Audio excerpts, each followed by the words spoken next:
Well, sport has many benefits, the ability to bring people together. It's good exercise and it's a natural way to let go of stress. But in today's Focus Report, sport is much more than that. It can also be crucial in the physical and mental recovery from the trauma of war.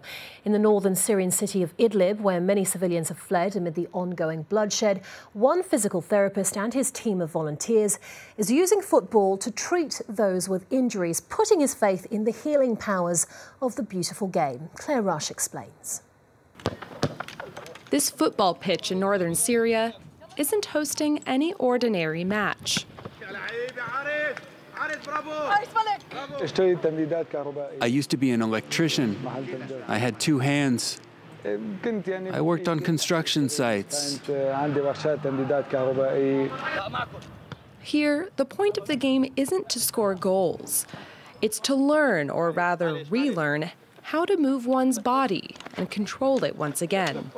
At one point, all the men on this field were convinced they'd never be able to move again. Of course, it can be very difficult. Sometimes the ball arrives from one side and my old reflexes make me forget that I only have one arm. So I make mistakes and the opposing team scores a goal. But we're all united and work together and support one another to forget our handicap. Mohammed was injured by a government airstrike while on his way to work. His teammates were injured by rocket fire, bombs. Some just escaped from collapsed rubble, but with injuries that would change their lives forever. The idea of an amputee football team didn't come from the pitch, but rather from this hospital. Mohammed is a physical therapist.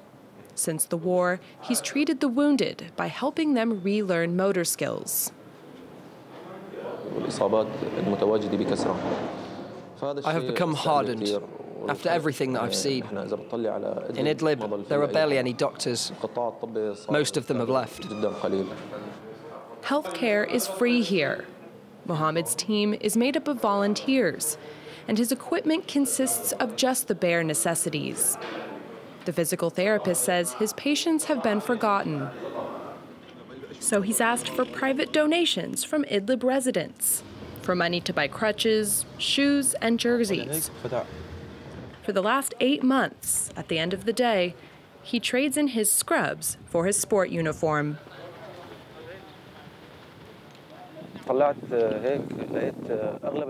I realized that most aid groups weren't helping these people, so I wanted to create a special program for these young people. As a physical therapist, sport is already integrated with my work. So I combined the two, physical therapy and sport. We started with football, then table tennis, chess, and track and field. Before the war in 2011, Mohammed was a professional athlete and a football referee. Now he wants to share the spirit of competition and victory with men who have lost so much. It's amazing to see what they've become. They blow me away. Abdelkader used to be a hairdresser before joining the Free Syrian Army rebel group early on in the war. After being injured by a government airstrike in Aleppo in 2015, he returned to Idlib for treatment. 4 months later, he joined Mohammed's team. It helps us psychologically and physically. Staying at home is boring. Here we feel like we belong in the world. Thanks to God and sport, people are starting to approach us and speak to us. But playing in Idlib comes at a price. It's one of the last few Syrian cities not under government control. It's a so-called de-escalation zone, where rebels and government forces had agreed to a ceasefire in 2017. This to facilitate humanitarian aid and the return home of those displaced by the war. But the ceasefire hasn't held, as rebels and Islamist groups fight for power and government airstrikes continue. We're living through a systematic bombardment, so we train in a stadium outside the city. But training hours often change. When I decide that we start at 6 p.m, the team says, no, Captain, 6 p.m. is inconvenient for us, because finishing at 8 p.m. makes us more vulnerable to kidnappings, explosions, and landmines on the road home. That's the reality here. Sometimes we have to cancel practice.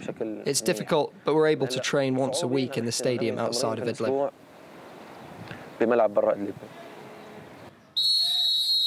In this war-torn city, the team has grown from 5 to 22 members in less than a year. Mohammed is achieving his goal of liberating his players, physically and mentally, from their injuries.